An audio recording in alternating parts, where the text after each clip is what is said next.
Hello, everyone. Today, we are going to talk about large language models and how to use LongChain framework to make something a little bit more complex than a single prompt to ChatGPT. We will be talking about code, but code is actually quite simple. Code you can very easily write, the API's descriptions are there. But also we will be talking about tricky bits because it's actually quite tricky to make the code work end to end. And we will be talking a little bit about the business perspective, simply because usually that's the reason you get into the area. My name is Marcin. I'm CEO at Tantus Data. At Tantus Data, we help our customers with pretty much everything data related, from building a data platform up to building a machine learning model, putting that into production. And this presentation will be based on our lessons learned from multiple projects we have run, and it will be extremely compressed version of the workshop we do. Let's start with a question like this. Very often when you scroll the internet, you can see headlines like this: AI is so good. So then the question would be, why don't I just copy and paste from ChatGPT? The problem with that approach is that sometimes AI is super good, but sometimes it is extremely stupid. It doesn't know whether 9.11 is larger than 9.9. So if it's so stupid, what can we do about it? What can we really build? How can we use LLMs? Or let's even ask another question. How can we use LLM today? In a sense, what is low-hanging fruit? So let me show you two examples to start with, like sentiment analysis and text categorization. And the whole point is that you can very quickly implement that. And basically, it's super useful in the business if you don't have that already. So what is that about? Let's say you are in travel industry and you have a bunch of comments from your customers. So you allow your customers to book hotels, you get the reviews. And of course, you can read the reviews and understand them, but if you have millions of them, then it becomes super, super tricky. So one of the things you can do, you can apply large language model to basically give you the sentiment, tell you whether the comment is positive or not. Or you can do text categorization, so you understand what the customers are talking about, whether it's the checking experience, whether it's food, facilities, and so on. How do you do that? I show you this slide, this code, just to show that the code can fit in one slide. I don't expect you to read that, yet you still do, but stop. We'll go through that one by one. The point is it fits one slide. So we define a chain, and chain is a main concept of LangChain. It's basically a bunch of operations which happens one after another. So the sentiment prompt goes to the chat API, and the result of chat API call goes to string output parser so we can print the result. And the whole point is that this pipe operator is passing output of one operation to another. So what is chat API? Chat API is basically an object you define. In this case, it's OpenAI API. But one of the value propositions from LangChain is that it allows you to switch between multiple models, multiple APIs very easily and in a very transparent way. So if you want to test how good Google Gemini will be compared to OpenAI or how good the Anthropic would be, this is super easy and you don't really have to go into the details of every single API. And you define the exact model you want to use. And here is one of the traps, because when you use a library, it's super tempting to use the best library ever, the most modern one. But here, it's not only about how well it will solve your business case, but also about the bill which will come. And there are huge differences between the bills, the prices. So keep that in mind and make sure that whatever you implement, it makes sense in context of your business use case, that the bill will be basically justified. And then we define a prompt. You are expert in sentiment analysis. Justify if the website comment is positive or negative. Answer in one word, positive or negative. And that is system prompt, because we define system message and human message. The whole point of system prompt is that you, as an engineer, define your expected behavior of your chatbot, of your application. And then when a sneaky user comes and tries to do something opposite to what system prompt does, then system prompt should win. That's how the models were trained. System prompt should have higher priority. It doesn't always work, but at least that's your kind of first line of defense from sneaky users. So once again, it fits into one slide. We are reading the comments from an array. Usually you want to connect to a database, write back to a database, but you get the point.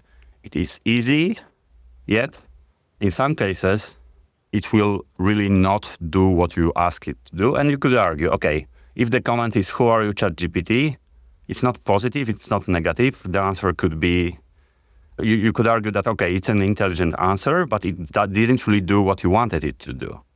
So you have to be aware that every now and then, we will get unexpected answers. So if you are in a group of people who have huge expectation that AI should be intelligent, responsible, ethical, and so on, you really need to understand that it is as good as the data it was trained on, and there is some random factor, so you need to build some intuition about what to really expect.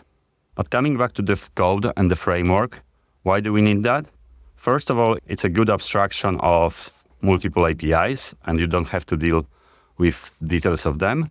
Other than that, you get great community, great support, lots of examples, and that community actually has built lots of connectors. So connectors like Postgres, Google Search, Elasticsearch, because the reality is that the models has been trained some time ago, and they have no idea about recent events, or they have no idea about what happens in your business. So you need to have a way of adding an external knowledge to the models. If you ask about SREday London 2024, and I explicitly say don't use search, it says the 2024 Summer Paralympics in London, also known as SREday London 2024, is fictional or unspecified event, and so on. The event I'm at does not seem to be a fictional one. But is it a practical problem in a business? Let's say, so this is actually another example what does not really work. When you ask GPT 3.5, so the old model, what is LangChain, it doesn't really know that. If you build a travel assistant, so that's one of the projects we've been building, if you build a travel assistant and your customer says, I need an apartment with elevator in London, the model has to know what's in your offer, what's the pricing, what's the availability, and so on. And about the LangChain question, it comes up with an answer. It doesn't really admit it doesn't know what LangChain is, but it just figures out, okay, lang, so it's something about language, and chain, so it's something about the blockchain, and it comes up with complete nonsense answer. So how do we fix that? So far, we've been just sending a prompt to an LLM, and we've been hoping that it will give us an answer. What we'll do now, we'll use a technique called Retrieval Augmented Generation. So the retrieval part is that we retrieve data from somewhere and we provide it to the prompt. In this case, we'll just read documentation file from LangChain, and we will hope that the LLM will be smart enough to read the documentation and answer our question. So we're reading the file, we create a little bit more complex prompt. Help me understand what LangChain is based on the content of the markdown file. And we just pass the entire content to an LLM. But that's cheating because we could as well read the documentation, right? Or if it's just a single file. In real world scenarios, you have to deal with many files coming from many sources, from even databases and so on, and the selection is huge. And the problem you'll have to solve is what data you need to deliver to an LLM in order for it to be able to serve the purpose. And one of the tools, which is becoming very popular and with the growth of large language models, is called vector embeddings. The idea is super simple. You get text, you transform it into a vector into a bunch of numbers. And then the promise from those vectors is that if you have two texts which are similar in meaning, then the vectors produced by them will be also close to each other. And a bit naive way of using that would be that if you have a request from customer, I need an apartment with elevator in London, it will be close to apartment with elevator in London. It will be far away from an apartment with no elevator mentioned, far away from cottage in Cornwall, whatever is not relevant. That does not always work, but I wanted to emphasize on this word elevator because in a project we've been building, we realized that these kind of systems are super good at understanding that, for instance, lift and elevator are pretty much the same thing. So this is where vector are better than just simple keyword search. But if you have such a tool, the whole idea is that you vectorize your document base, you put that into vector database so it's becoming indexed, and then based on that index, you know what to deliver to an LLM. But just the fact vector embeddings are popular, vector databases are popular, does not necessarily mean you have to use them or you have to use only them. The reality is that if you already have a database, Elasticsearch, some search API, why not to use it? So usually you actually do that in a hybrid manner, whatever works in your use case. And the problem with that is you have to figure out what works in your use case because there is no single approach. All use cases are different. Then how much time do we have? History handling. Very quickly, let's say the customer comes with this question, and then that's usually not the end of the discussion. Usually they realize, okay, maybe I don't have budget it's too hard to find an apartment with elevator. I need washing machine, but just skip the elevator. What it really means, he wants London and washing machine, and you could rewrite that statement into I need an apartment with washing machine in London. And it's the longer the conversation is, you need to find a way of condensating it and making sure that you are searching for something relevant because the word elevator is not relevant anymore. And you get tools which are helpful in all these kind of tricky operations. You get structured output so you can say that you want an LLM to talk to you in JSON instead of talking to you in free text. You have agents you can allow LLM to orchestrate for you. But overall, when we are talking about what's easy, what's not, the list of easy bits is really short. Writing some code, which is working so-so for a demo, is quite quick. Everything else becomes the tricky bit. So why and what are the tricky bits? If you have this question, and if you have a look at the website, you can realize that, okay, this is something in Cornwall, it's a cottage, it's quite cheap. And if you compare it to another listing, which is an pricey apartment in London, those are two completely different listings from the point of view of a customer. But if you put that into vector embeddings, can you read? Yeah, that's the problem. You cannot read that, right? Because most of the vector embeddings has been trained on kind of general language. And if you put descriptions from a very narrow domain, it happens that most of the documents look very alike to the embeddings, to the vector database.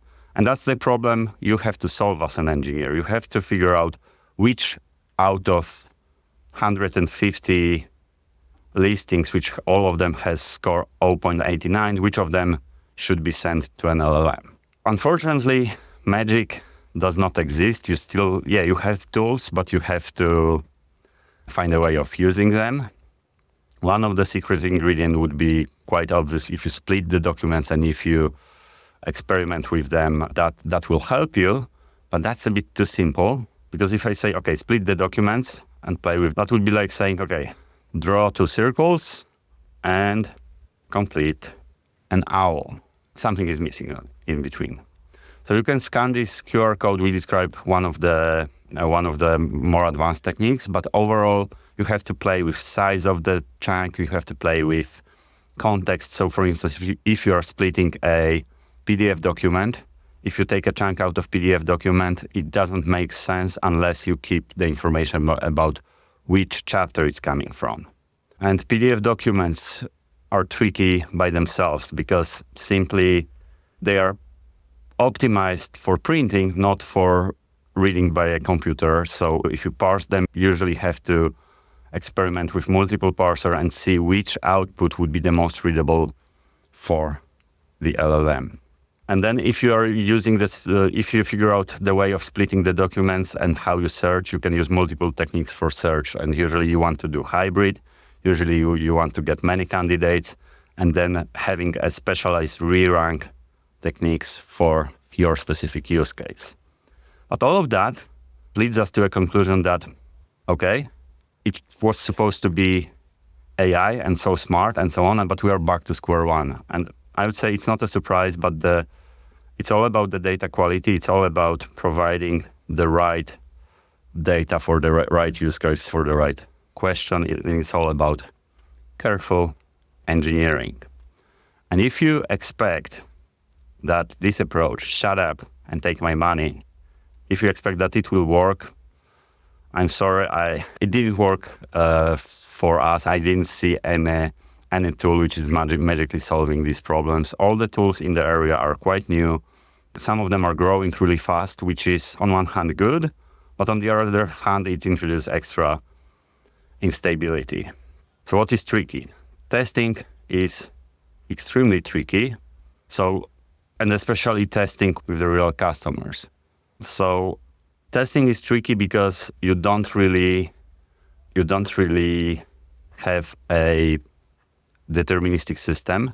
So whatever is deterministic in your system, like search, you can test, but then the output from LLMs, you cannot have a regular unit test for that. There are techniques of testing that, but they are always not deterministic, and you don't have a way of forcing a model to behave in exactly the same way, even if the customer query is exactly the same. Then open source in the large language model world means something completely different from open source in software, because you have the code or you have even the weights of the model does not mean you know what data it was trained on. And even if you have the data, it doesn't necessarily mean that you can reproduce that and use it because you don't have such a big and expensive infrastructure. The reason for using open source we've encountered is mostly because of the privacy. So you need to have this understanding that if your application is pulling the data from the database and processing it, then eventually it will be sent to an LLM, which means if you are using OpenAI or Google, it will be sent there.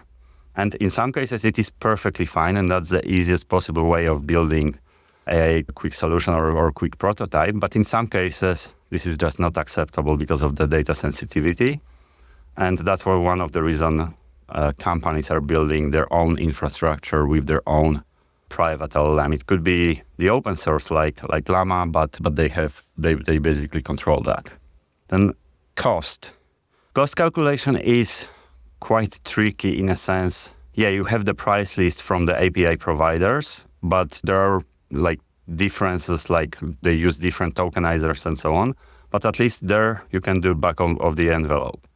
If you decide to build your own infrastructure, then it becomes much, much trickier because you have huge investment upfront and you have no idea how the users will eventually be using the system. So lots of blurry areas. There will always be risk. And if you are building some rocket launching system, I would say probably don't go with LLMs, which are very generic systems. But I would not be very afraid of AI taking over the humanity or you losing jobs. Nothing like that. Nothing like that will happen. There is a big potential. You have to be just aware of the downsides and of realistic scope adjustment. Overall, working with this kind of system is super nice because you get to experiment a lot, and it sometimes feels like a research. I just need to warn that it's very easy to end up in never-ending research. So you have to be pragmatic. You have to keep in mind what you really want to achieve in the business. And I managed to complete on time. Please sign up to a newsletter if we are about to start, if you're interested in these kind of subjects. But now I would be super happy to answer your questions. And I understand that I went through lots of various aspects. I'd be happy to talk to you outside as well.